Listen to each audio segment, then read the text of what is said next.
Good morning. This is Joe Masabni with the July issue of Small Acreage Horticultural Crop.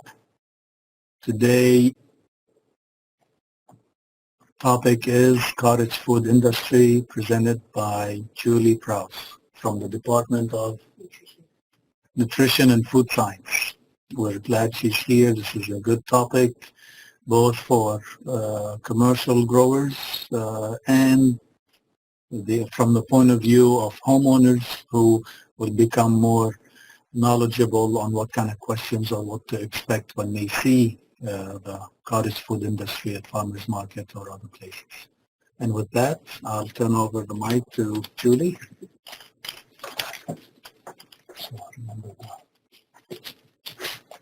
Alrighty, well, good morning. Like Dr. Masabni said, I'm Julie Prouse with the Nutrition and Food Science Unit. At any time during the webinar, if y'all have a question, feel free to chime in and ask me a question. I don't mind interruptions at all. It makes it fresh in your mind with what question you want to ask me. All right. So some of my objectives for today is that we're going to talk about understanding the Texas Cottage Food Law, list the foods that people can and cannot sell as part of their cottage food production, because I know I'm probably thinking you all get a lot of questions on that. People are unsure of what they can and cannot sell, where they can sell them, because there's only specific places that they can, have labeling requirements for their foods that they can sell. They can now sell at farmers markets, and so there's a little bit of confusion on selling cottage foods at farmers markets, so we're going to talk about that. Just going to identify some effective food safety behaviors that we want these businesses to follow, and then some other aspects of cottage food business that a lot of people who are homeowners that are deciding they want to do this don't realize that there's more to it than just making their product. So just give you a little background on cottage food law. It came into effect on September 1st, 2011. And was amended in September 2013. That amendment gave people a little bit more of a broader products that they could sell and even locations that they could sell their products at. It allows an individual to produce and sell certain items from their home in specific locations, and they can't exceed $50,000 annually.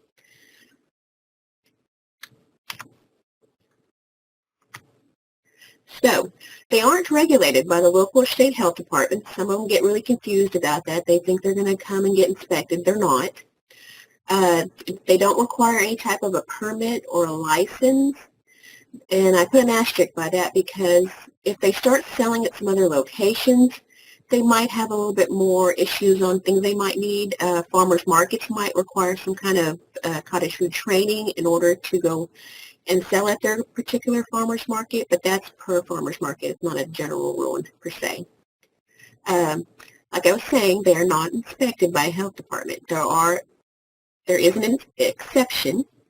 The department can investigate a complaint regarding preparation of any type of, if they're starting to, because they can't sell potentially hazardous food. So if there's a complaint that they are selling potentially hazardous food at a private location, they can go in and check on that. The department has the authority to act to prevent it. And if there's an immediate or serious threat to human life because of some kind of, health issues, because they've got a, foodborne illness or something, then they can also go and check on that. And another thing that's required by the cottage food business is for the owner to have a food handler's card that's been gone through an approved, state-approved program. So what are the foods that they can sell? I'm sure if y'all get questions, that's one of their concerns is they're not sure what they can or cannot sell. So baked items are something that they can sell, but it cannot require refrigeration. So that would be your breads, your rolls, biscuits, sweetbreads, muffins, pastries, cookies, cakes. They're just some examples. Candy is allowable. I have that bolded because we'll go into a little bit more on the business side of that as to why it's bolded.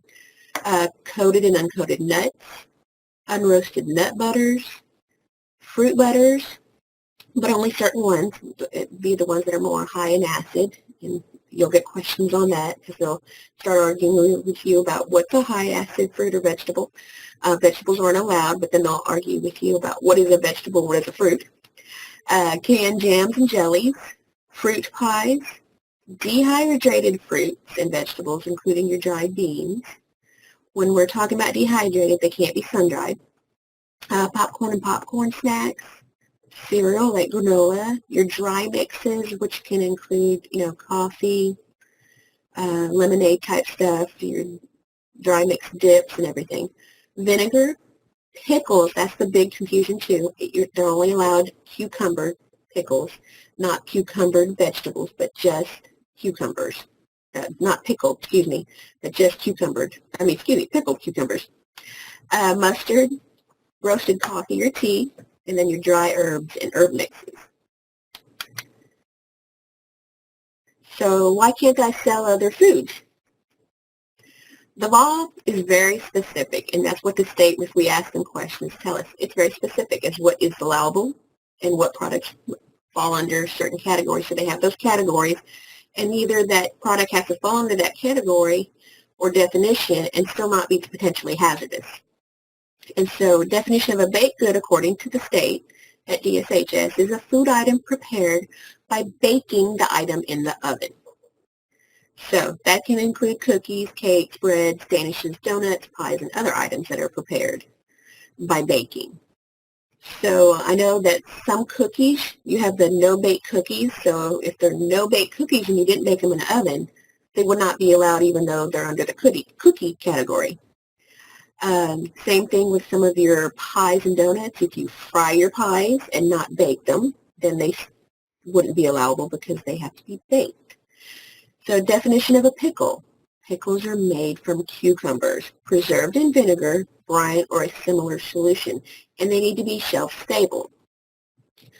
So, yes, they define the pickle, but we had a gentleman when I went to and did a topic, this particular topic at a county, and he was pickling his pickles and selling them as a cottage food. But when we found out how he was processing them, we found out that technically he couldn't be selling them because he was putting the cucumbers in a jar, putting the brine in it, closing the jar, and putting it in the refrigerator. That's all he was doing. So that wouldn't be considered shelf-stable, and therefore he wouldn't be able to sell it, even though it is a pickle. And then, like I was telling you, dehydrated, the definition of that is it cannot be sun-dried. So I was telling you all that I had bolded candy for a specific reason. It's defined in the Texas Administrative Code of what a candy is. And according to them, it's a confection made of natural or artificial sweeteners and includes bars, gum, drops, taffy, and chocolate. It can also include items such as nuts, chips, hard pretzels, popcorn, raisins, and other fruits that are coated with chocolate, yogurt, caramel, or similar sweet flavorings. Once again, remember that with the fruits, they can't use fresh, whole, or cut. But I wanted to reiterate the point of the candy is that it's taxable in Texas. So when a cottage food business is selling candy, they have to charge sales tax. And a lot of people aren't understanding that. And then another question you might get too is, well, what is a candy? Because at one point the state said that people couldn't sell chocolate-covered marshmallows. But then a gentleman proved to them by going to the store and buying some Hershey brand or something, one of the candy brands. And it was a package of chocolate-covered marshmallows, and they labeled it as candy. So then the state said, okay, you proved it's a candy, we'll let you do it. So there is, like I said, some gray area there that they can or cannot sell. If they can prove what it is, if it's a candy or not, they might be able to sell it, but they just have to double check. Wanted to define a potentially hazardous food. You might see it as TCS or time temperature control for safety foods. And so people wonder, well, what does that mean? So here's the definition. It supports the growth of bacteria or the production of toxins by bacteria and has some common characteristics. So it contains protein, a high amount of water, meaning there's water activity greater than 0.85, that'll support bacterial growth. If the pH is neutral to slightly acidic, which their range is 4.6 to 7.5, then that would be neutral to slightly acidic. And then they have to be held at a certain temperature to prevent growth of bacteria that causes foodborne illness. And that would be a potentially hazardous food, and therefore a cottage food business wouldn't be able to sell that particular product. A little bit more on potentially hazardous foods. Like I was telling y'all, they can't be sold under the cottage food law. Now they can use products that are potentially hazardous in their product, but the final product cannot require time or temperature control. So that's what I was telling y'all about the certain fruit butters. Some of them could potentially support the growth of pathogens, so a producer would have to ensure that their end product is not potentially hazardous by having it tested for pH and possibly water activity. So that's what I was talking about with the fruit butters that are made from acidic fruits are allowed. So they have to have a pH below 4.6. Some examples of the high acidic fruits would be your apple, your apricot, your grape, your peach, your plum, your prune, and your quince. Those are all high acid fruits. And then you're going to get probably arguments. I have done a talk and they were arguing about a pumpkin being a fruit or a vegetable. Either way, whether it's a fruit or a vegetable, it's low in acid, so it wouldn't be allowed anyway. And there's about 3 or 4 labs in Texas where the foods can be tested for pH and water activity so that you can prove that, hey, my fruit butter is okay or it's not okay. So there are foods that are very specific in the law that they cannot sell under the cottage food. So they put those in there to go, okay, this is definitely what you cannot sell. So fresh or dried meat, that includes your jerky, cannot be sold under cottage food. Canned fruits, vegetables, vegetable butters, salsas, anything like that cannot be sold. The kolaches with meat, fish or shellfish, your canned pickle products, such as your corn relish and sauerkraut.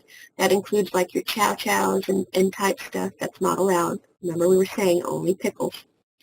Raw seed sprouts aren't allowed. Your ice or ice products.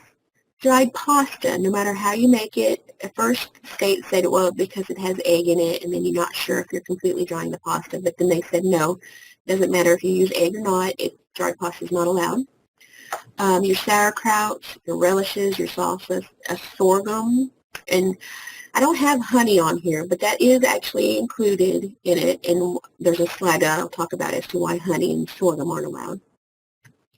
Your chocolate-covered graham crackers, and I know a lot of people will get questions on Rice Krispie treats, and the reason for Rice Krispie treats is because you can make homemade marshmallows from home which have raw egg in it. So therefore, if you could possibly make it that way, you can't have Rice Krispie treats. But also, Rice Krispie treats do not fall under any of the categories in that it's not a baked item. Baked goods that need refrigeration aren't allowed, so anything like your cream custard or meringue pie, your cakes or pastries that have homemade cream cheese icings or fillings are not allowed.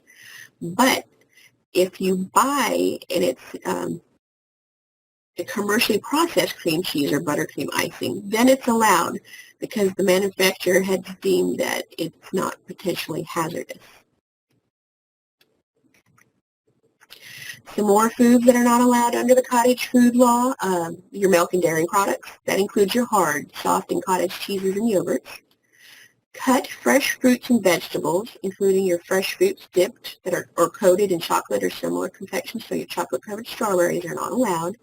And I think that's even a confusion for a lot of these businesses because then they do these wonderfully beautiful big cakes and then they add chocolate-covered strawberries to it. So then they kind of just made it a product that they aren't supposed to be selling. Your fresh vegetables and juices made from your fresh fruits and vegetables aren't allowed. Barbecue sauces and ketchup. Your focaccia-style breads that include the vegetables, cheeses in them.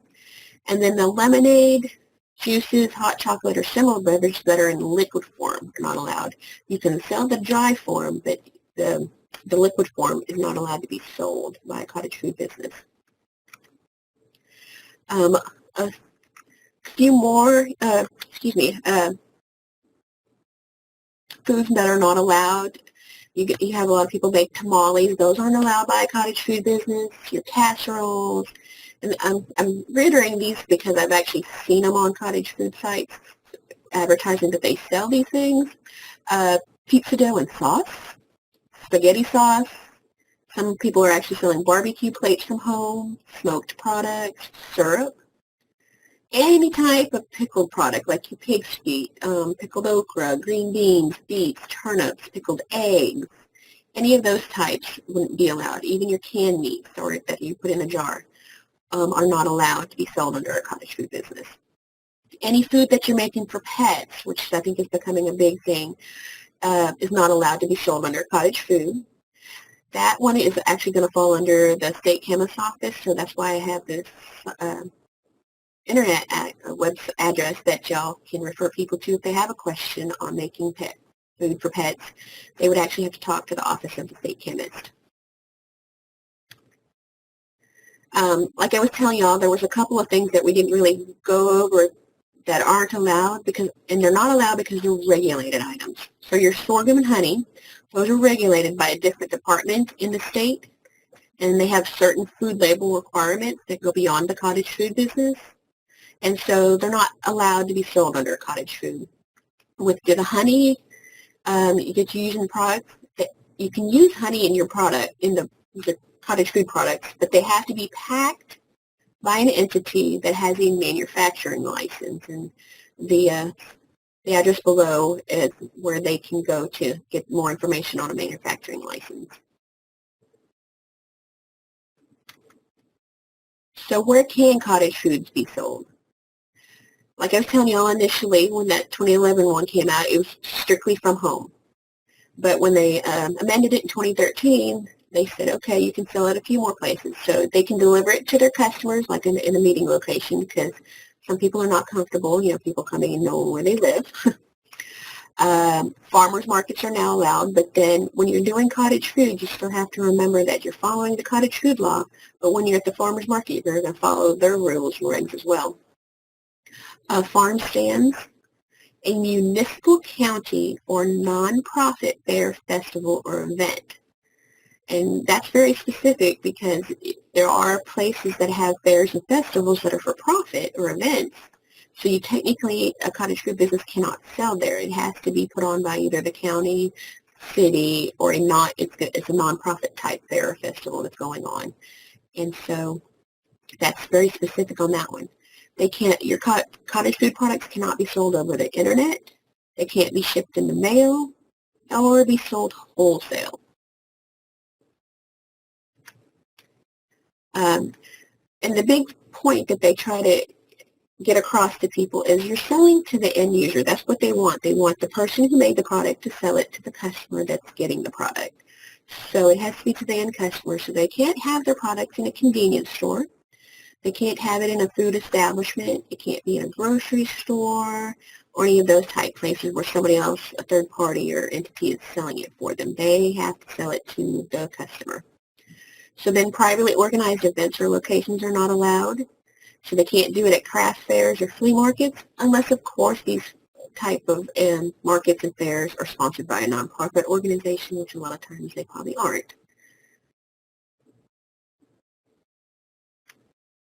So cottage food and state lines, there's some question on that because we have, counties that are bordering some other states. You cannot sell cottage food products over state lines because each state has their own cottage food law. I know that Louisiana has one, Oklahoma has one, and so you're dealing straight with just Texas's, and so you can't sell over the state line. So if your home is in Texas where you're making that product, then you can only sell it in Texas. And I know that when you're there on those counties next to the state line, it's, I can just put, well, once you start crossing state lines, guess what? That's covered under federal regulations with the FDA. The cottage food and the internet, I know there's confusion on that because we keep telling y'all, okay, you can't sell over the internet, but you can advertise via the web or internet. A lot of the places have their own websites or they advertise on Facebook. So you can advertise on Facebook, but they can't sell or on Facebook or any type of web type place. So cottage foods businesses are not allowed to sell through the internet, like I was telling y'all, by mail order or at wholesale, meaning they can't make it the transaction of any kind of payment over the internet, either whether it be PayPal or any type, even sending a link via email to pay even a deposit is not allowed, because that's technically paying over the internet, and that's not allowable. And then they can't, of course, mail their products to the customers. So I'm going to test your knowledge a little bit, see if you've been paying attention. So which foods can be sold under the cottage food? We've got strawberry jelly, we've got egg and cheese biscuits, yellow cake with homemade cream cheese frosting, cupcakes with commercially prepared store-bought cream cheese frosting, salsa, dill pickles, and dried parsley. So you chose strawberry jelly, the cupcakes that were commercially prepared, store-bought, with cream cheese frosting, your dill pickles, and dried parsley. You got it right.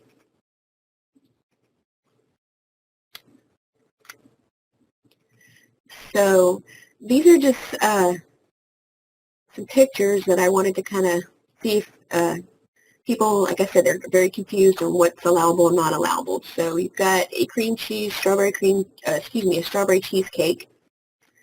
That, of course, wouldn't be allowable because it's a cheesecake, and those type cheeses aren't allowed because it's a potentially hazardous food. And then I think I'm trying to trick y'all here on this Facebook one. So they're advertising on Facebook, which is allowable, but then they're selling a apple and cucumber type desserts that are cut and dipped into a something. Those are not allowable. So you can advertise, but not sell those particular items. So make sure when you get questions on what can they do, yes, you can advertise on Facebook or the internet, but make sure you're advertising products that you can sell via cottage food law. And this is what I was telling y'all about the cakes. So we've got these wonderfully decorated cakes that they can sell, but then they've added the chocolate-covered strawberries. And when you start adding the chocolate-covered strawberries, then it's not allowable.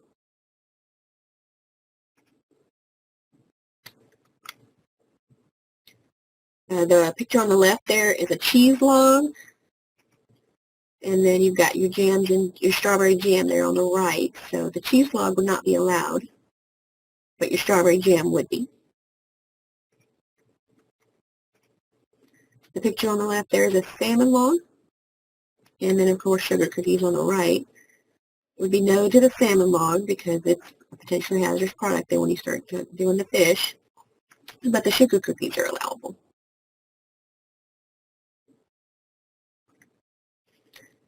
Left you got your good old homemade cupcakes, and then on the right you have a meringue pie. So cupcakes, yes. Meringue pie, no. I did notice on some pictures when I was looking at some of the advertising for people selling cupcakes that, you know, they only have so much counter space in their home. And I noticed sometimes when they would have all these cupcakes that they made and put out on their countertop, they would get a little too close to certain things. Like they would get really close to their sink, and some of the cupcakes would be underneath their soap dispensers. So that's things for them to think about that they're really not thinking about. That's really important when we're starting to talk about food safety there a little bit is, you know, making sure that they're cleaning off their countertops and making sure that the area is free from, you know, any type of chemicals or anything. And then the meringue pie, of course, would be a no. So you've got this lovely cake there on the left. That would be allowable. And then on the right, I have a picture of no-bake cookies.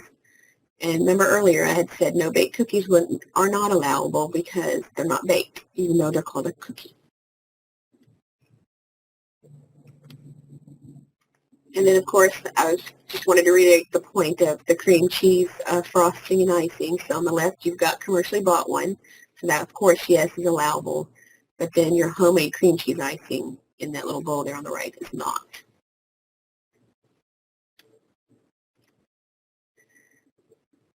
So what you need to remember is that cream cheese icing is not cream cheese from the refrigerated section of the store, therefore cheesecakes are not allowed.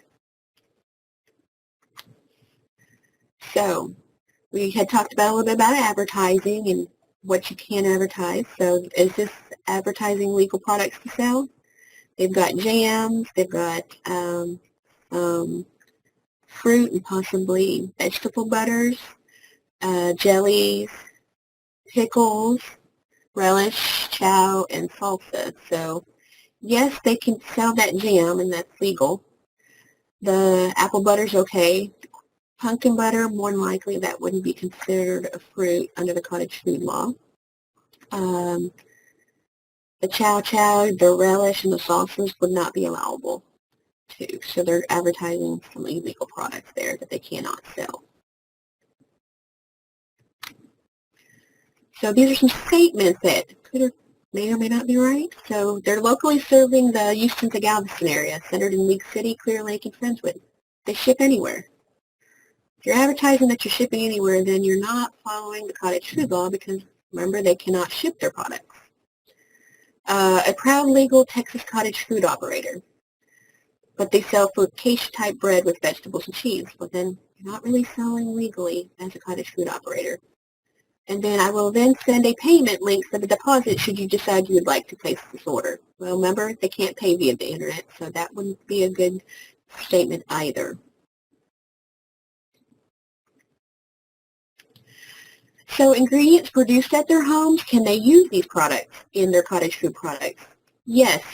If they have yard eggs and they're having other homegrown produce like a backyard garden type thing, they can both be used as an ingredient in foods produced by a cottage food business if it was produced by that particular operation. So if their neighbor had the yard eggs or the garden and they were buying the ingredients from them, they cannot use it. But if they're growing it themselves and it's their yard eggs from their chickens, then it's perfectly fine for them to use those particular items in their cottage food products.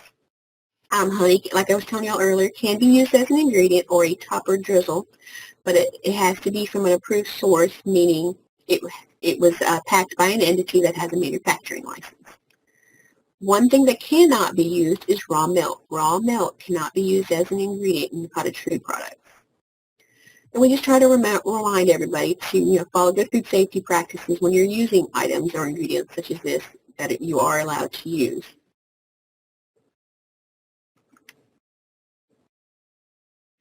So packaging, so that's a requirement under the law. There's a certain way to package your cottage. It has to be packaged in a way that prevents contamination. There is an exemption for like the large bulky items like your wedding or your big cakes that you're doing. They don't have to be packaged, but we do stress that, it's handled in a way that prevents it from becoming contaminated. There are some food-grade containers like bags or plastic wraps that can be used, large-size boxes that are for cakes that we tell them that they should try to use if they can to help keep it from being contaminated. But according to the law, they are exempted from having to technically package it. The foods have to be properly labeled. That's a big one because people are confused on the labeling. The label has to be legible, but it can be handwritten or typed, but it has to include certain information, and this is the information it has to include: the name and physical address of the operation, the common or usual name of the product, and any major food allergens present in the food. And then the Food and Allergen Label and Consumer Protection Act states that there's 8 major allergens. I've only listed 6 that really pertain to cottage food products because the other 2 is actually fish and crustacean shellfish, and most of your cottage food products don't contain that. If they did, they'd probably be potentially hazardous and not used anyway. So it would have to say that it has eggs. Tree nuts. Your tree nuts include your almonds, your walnuts, and your pecans. Soy, peanuts, milk, or wheat. And then they have to put a statement on the label that says this food is made in a home kitchen and is not inspected by the Department of State Health Services or a local health department. A little bit more label requirements. It has to be attached to the package. If it's not able to be attached to a package, like with your larger bulky items, like a wedding cake, then it has to be added to the sales receipt so that the customer is actually getting the information that they need in case they do need to contact the cottage food business. So this is an example of a correct food label. You've got the name of the business, the address, the common name, a chocolate chip cookie. It contains eggs and wheat, so they're telling you what the allergens are in there. And then they're telling you, hey, this food, the little label saying that it's not inspected, it's a home kitchen, not inspected by the state, is on there. So that's a really good label. This one is incorrect. So they've got the name of the business and the address. They've got the common name, but they're not listing the major allergens that could be contained in there, per se. And they don't have the label that says that it's a home kitchen and not inspected by the state or local health department.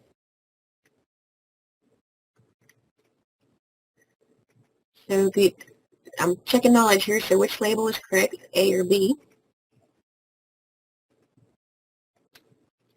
All right, if you chose A, then you were correct. So once again, it has the name of the business, the common name of the food, the address, the allergens that it contains, and then the label. But then B is incorrect. It's got the name and common name. It's got part of an address, but then they add the phone number, which it doesn't say that you have to have a phone number. It says they require an address, and contains all natural ingredients, but doesn't tell you which one are the allergen ones. And then, of course, it's not telling you that it's that it's in a home kitchen and not inspected by the state or local health department. So selling at farmers markets, I know this is the one I was telling you too, is a major confusion with a lot of cottage food businesses. How can they sell at farmers markets? What are the requirements? So when they're selling at a farmers market, there's no permit that is required to sell cottage foods at the farmers market if they're selling pre-packaged, not potentially hazardous food or time temperature control for safety. Now, they're still having to comply with guidelines under the cottage food, but also the farmers markets now. So the law for the cottage food law is silent, is the word the state likes to use, on sampling. But when you start selling at a farmer's market, sampling is allowable under the farmer's market rules and regs. So when we spoke to the state and double-checked with them, cottage food operations can sample at farmers markets, but only at farmers markets. No other locations where they are able to sell food can they sample, only at farmers markets. But they still need to provide the samples in a way that they're distributing samples in a sanitary manner, served while wearing, clean disposable plastic gloves when they're preparing the samples, observing proper hand washing techniques before preparing the samples. They need to have potable water available for use, avoid bare hand contact. Utensil and cutting surfaces used for cutting samples need to be smooth, non-absorbent, and easily cleaned or disposed of. So when you start sampling at a farmer's market, there could be that at that time a need for a permit at a farmer's market. So it's up to each local jurisdiction to determine how they want to handle allowing a cottage food business to sample at farmer's markets. For example, we had a cottage food business contact us after coming to one of our trainings, and they're from the Fort Worth area. So the city of Fort Worth, they require a cottage food business to obtain a permit to sample, or they have to individually wrap the samples, keep them in a container with a lid on it, and then put the label on the lid stating the label requirements of a cottage food product. So when you're talking about cottage food businesses and sampling equaling a permit, it's going to depend on the jurisdiction. So they always have to double check with jurisdictions.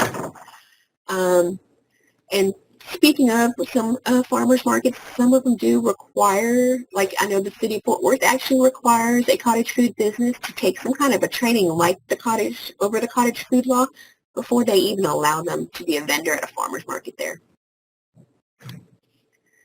So a little bit more on sampling at farmer's markets. A cottage food vendor can sample their dry mixes in a different form but a license or permit may be required and would have to follow those rules accompanying the permit or license. So if you've got, for example, your dry dip mix and you're adding sour cream to that mix and giving samples, more than likely a permit's going to be required and you're going to start having to follow the requirements for that. Same thing if you're going to sample lemonade, tea, coffee, or dry mix, and you're adding that water or liquid and giving them the samples, then more than likely you're going to be required to get a permit and you have to follow those rules. So then will VSHS or a local health department conduct inspections at farmers markets? They have the authority to conduct inspections of all food vendors who are required to obtain a permit at a farmers market. So then the cottage food business really needs to think about, okay, do I really want to sample my products that might be potential hazards and require a permit, and then they can be inspected? So it's a question of how they want to do that and how well they can sell their product with or without sampling it. So jams, jellies, and pickles, that's the main reason I think cottage food law came into effect, is because a lot of people wanting to sell their jams and jellies and pickles, and I know some baked items. But we wanted to reiterate the importance when they do ask you questions about this, that you reiterate the importance that they're using tested recipes to assure food safety, because a lot of these cottage food businesses are using recipes that have been handed down in their families over generations, and so some of these recipes may not include the correct processing instructions necessary to make that jam and jelly or pickle shelf stable. And so we tell them for long-term storage for your jams, jellies, and pickles that they should be processed in a water bath canner for the recommended amount of time. Your open kettle, your steam and oven canning methods are not recommended for a long shelf-stable long-term storage. And if they are processing it that way, we do recommend that they refrigerate it. And if it needs to be refrigerated, technically they really aren't supposed to be selling it under a cottage food business. Some sources of some tested jams and jellies and pickle recipes are the National Center for Home Food Preservation. It's the cooperative extension out there in Georgia. They can get them from the United States Department of Ag's website or manufacturers of food preservation supplies. What we try to tell them is, hey, look at your family recipe. Maybe there's one close to it that's in one of these particular places, and then those have already been tested and are okay. So maybe switching over using that particular recipe. So a little word on food safety. We like to always reiterate the importance of that. So it is estimated that each year 1 in 6 people experience a foodborne illness. So I always try to tell people, if you're in a room of 6, one of y'all is going to get sick this year, probably from a foodborne illness. The common causes of a foodborne illness is mainly that poor personal hygiene and cross-contamination. Like I had reiterated in one of these slides, when they're baking their cottage food or packaging their cottage food products, the importance of when they're out on that countertop, think about all the chances that they could cross-contaminate something. Not cooking the foods to the proper temperature, and then not even storing them correctly. Those are all common causes of foodborne illness. So I always try to reiterate to people that, they're coming into your home, or you're meeting somewhere to sell your food. Are you handling and preparing these foods safely so that these people aren't getting sick? Because that's another topic, and when you start talking about marketing, if somebody tells people that, hey, I bought food from this person and it made me sick, well then, there goes your business. A little bit more food safety. We try to reiterate the importance of not preparing or packaging cottage foods while sick, because, they are in their home, and they're thinking, oh, I'm at home, and I'm not feeling well, so hey, I've got time to package some of our products. Well, no, we don't want you preparing or packaging those products when you're sick. Keep all infants and small children out of the kitchen. I know that, you're wanting to teach children at a young age how to bake or cook and whatnot, but they have a tendency, not to touch things that they shouldn't be touching, and then not washing their hands afterwards. So while you're preparing or packaging your cottage food products, it's recommended that you keep infants and small children out of the kitchen. Exclude pets from the home while performing these tasks. I know that dogs really can't get up on the countertops, but they do shed, their fur does fly, and you know how cats can be. They kind of go anywhere they want to be.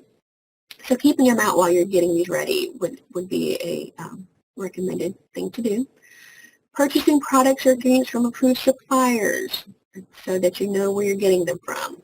Preventing insect and pest infestation in your foods and products.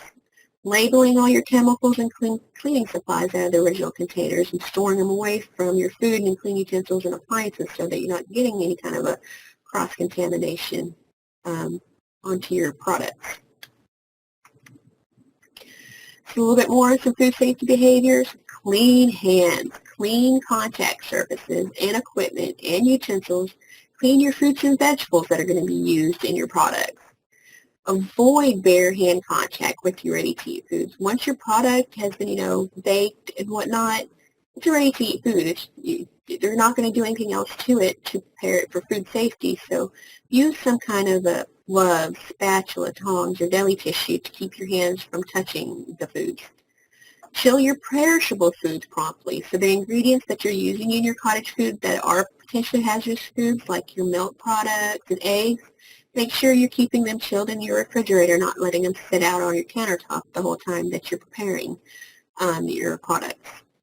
You have to use normal, non-commercial types of kitchen appliances. So you can't turn your kitchen into a commercial kitchen because that wouldn't be allowable. They want you to be using kitchen appliances that you normally would have in your home. I had the gentleman ask me that they had thought about buying a commercial oven. And I said, well, are you going to put it in your kitchen and use it as your kitchen stove or an oven as well? And he said, no, we were thinking about putting it in the garage. Well, that wouldn't be allowable. Some people make homemade or some older type appliances that maybe were used way back when that may not be so food grade today. Would be not suggested not to use. Do not use ingredients past their expiration date if they're moldy or decaying. You don't want to use those types of items. Like I had told y'all earlier, it is required as of January 1 of 2014 that the owner of this cottage food business have a food handler's card, and it has to be through a program that's been approved through the state. With Extension, we do have it online where you can take a food handler's course, and a lot of our agents in the different counties do offer it face-to-face. You just got to double check with the different counties and who offers it.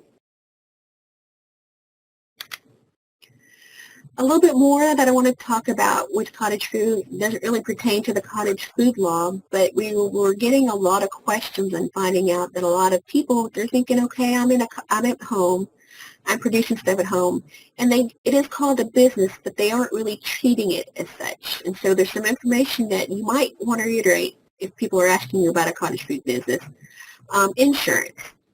They aren't required to have liability insurance, but it can protect their assets, especially personal, if something was to happen and they were possibly getting sued. Another reason for insurance would be some farmers markets and events and venues actually require proof of a liability insurance from all of their vendors. We did check with a local insurance company in the state of Texas. Those liability insurance can range anywhere from $800 to $1,200 a year, but the big thing is a lot of these insurance companies are going to hesitate to issue these policies to these type of businesses. So that's something to look at. I'm reiterating the sales tax because remember we were telling candy is a taxable item in Texas. So you're going to make sure is my item subject to tax. And if so, they have to get a tax ID number. And then the place to contact would be your state comptroller's office on that. And then so they're having sales tax, they're having to report that sales tax. Income tax. Remember we were saying that they can only go up to $50,000 a year, so they are supposed to be reporting income tax. The law doesn't have an effect on the federal income tax, but normal IRS rules apply, and we suggest that they contact or consult a tax professional when it comes to this kind of information, their cottage food business. Some counties have a rendition tax. These counties can require a rendition tax on business assets and equipment. They have an application and they actually enforce this. And so it just varies from county to county. So you would want a cottage food business to double check on that. And then the biggest one I noticed, and just showing some of those pictures I showed y'all, is copyright laws. They're making these character cakes, collegiate logo cakes, or cookies or something. What people are not understanding is that big companies, they have people that sit there and are trying to find out if places or businesses are using their logos or characters without permission. So get permission or use licensed figurines. Not only can the business get in trouble, but the customer, if they knowingly know that they're buying something that possibly wasn't getting permission for, they could both get into trouble if it's not being that they have not gotten permission on it, or are not using licensed figurines. And I have pictures of examples of the different types that could possibly be considered that. If they go and buy the little figurine that's a prepackaged one and put it on top of the cake, that's fine. It's a licensed figurine. It's already somebody's already paid the copyright fee for that. But a lot of your cakes that are made out of fondants and stuff that you're making these characters into, a lot of times they're probably not getting permission. So you want to make sure that these businesses are following these laws. A great resource that we have realized that we've actually been working with when we're doing some trainings is the Texas Small Business Development Centers, and they're located throughout the state. They cover a region, so they cover more than one county. They're a great asset to a cottage food business with asking questions. So in summary, cottage food law does allow individuals to prepare and sell specific foods from their home. They can sell these items outside the home only in specific locations. The seller has to label and package the food properly. When you're sampling at farmers markets, know what's required for that area. Like I said, when it comes to farmers markets, there's state rules and regs, but that's only for state jurisdictions. Then you have local farmers markets that are covered under a local jurisdiction that might have something slightly different. So always double check with your area. Follow appropriate food safety behaviors. The owner of the business needs to have a food handler's card. And then just reiterate the importance to these cottage food businesses, the importance of, being informed before starting a cottage food business and when they do have it going, and selling products that they're allowed to sell through the law. Because like I said, when it comes to cottage food law, there's some confusion on different things. You've got cottage food businesses that say that there is certified cottage food business. There's no such thing. They've probably taken the class that's about the cottage law, but it's not a requirement, so that doesn't make them certified per se. Any questions?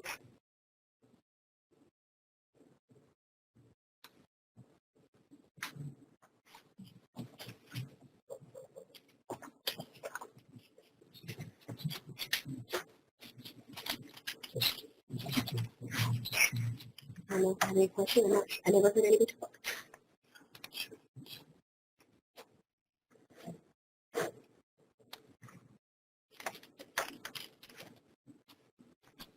Hello, this is Joe Masabni. Anybody has a question?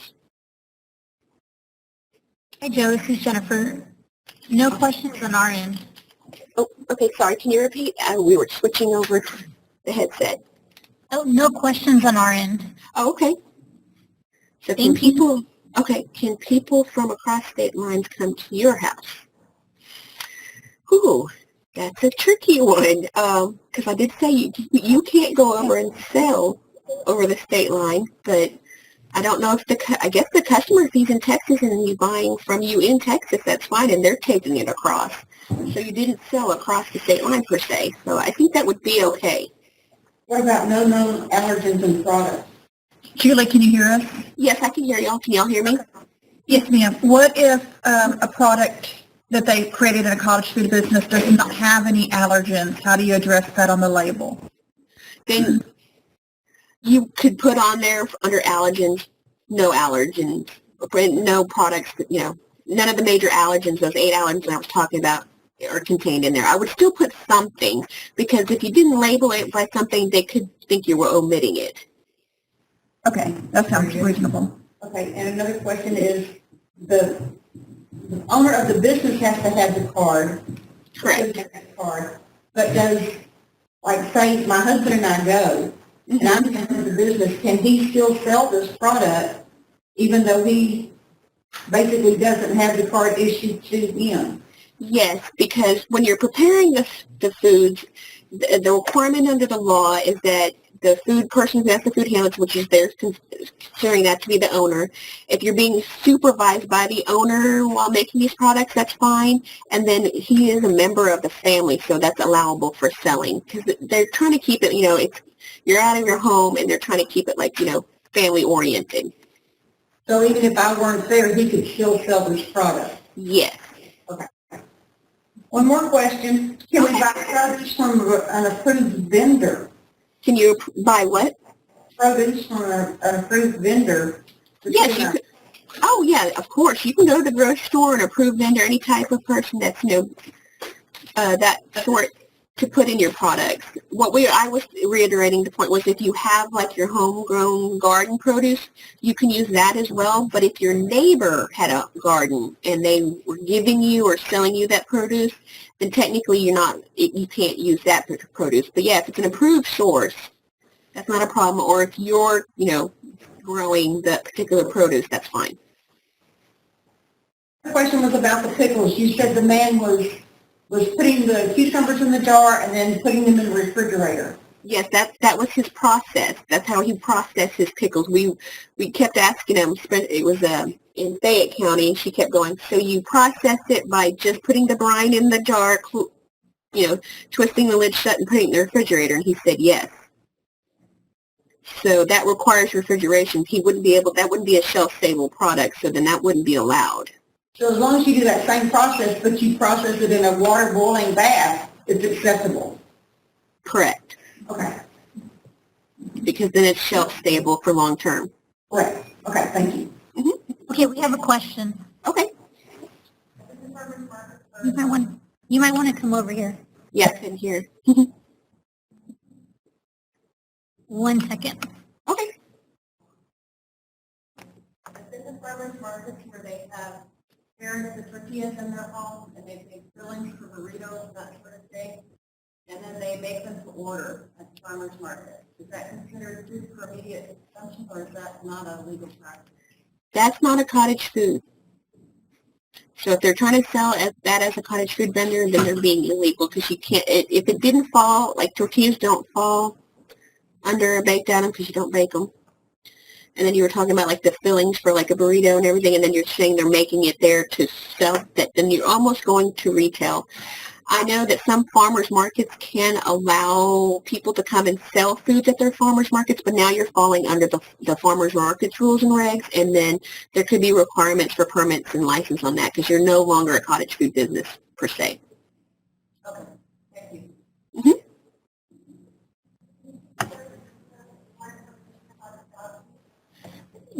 Can you give us a little more information on the dog treats? On the dog, well, I don't have a whole lot on dog treats. I just know a cottage food business, we're selling human foods to humans. So they said when it comes to like your pet treats, like the baked little biscuits and stuff that you do for dog treats, it does fall under the office of the state chemist. And you would have to go through them to find out what the procedure is for any license or permits for that.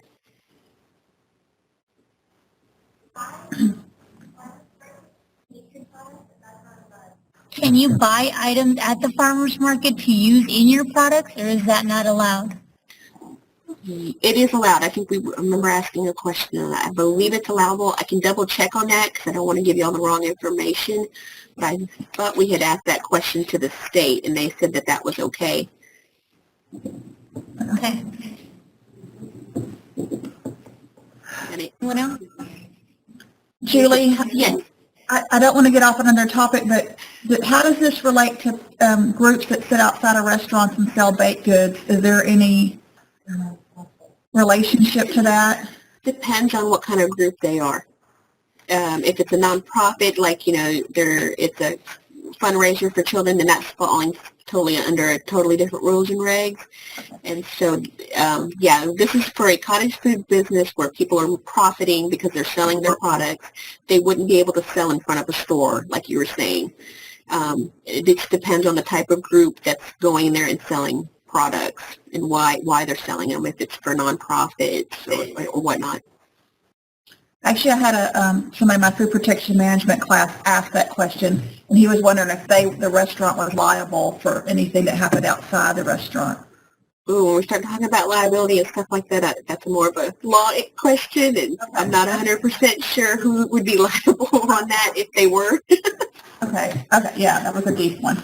Yeah. One more question from us. Not a problem. Okay, so I know that cheesecake not allowed, but if somebody is baking their cheesecake at a restaurant and bringing them home and selling them, is that okay? Okay, could you hear her? I think she said that they were baking it at a retail food establishment and then bringing it home. Yes. Is that, no, they cannot, because no longer is that the whole intent of the law. We've been told by the state is that you're doing stuff from your home to make extra money or whatnot. So when you start going retail and preparing, yes, we know retail, they're inspected, so it could be safer per se, but they say that if you start making your products in a retail food establishment that's like inspected, then it's not considered a cottage food product anymore. But as soon as you take it out of that establishment and bring it to your house, then it's not okay. It's not okay. Yeah, you have to prepare the food in your home kitchen. Okay. Thank you. We got that. Any more questions from anybody? Okay, awesome. I'm glad I was here to inform you all more information on this. And if you ever have any more questions, feel free to contact me. You've got my phone and email address here. That I'm always able to check my emails for sure. So if y'all ever have any questions on cottage food and whatnot, I'm there for y'all to ask. Thank you, Julie. Thank y'all.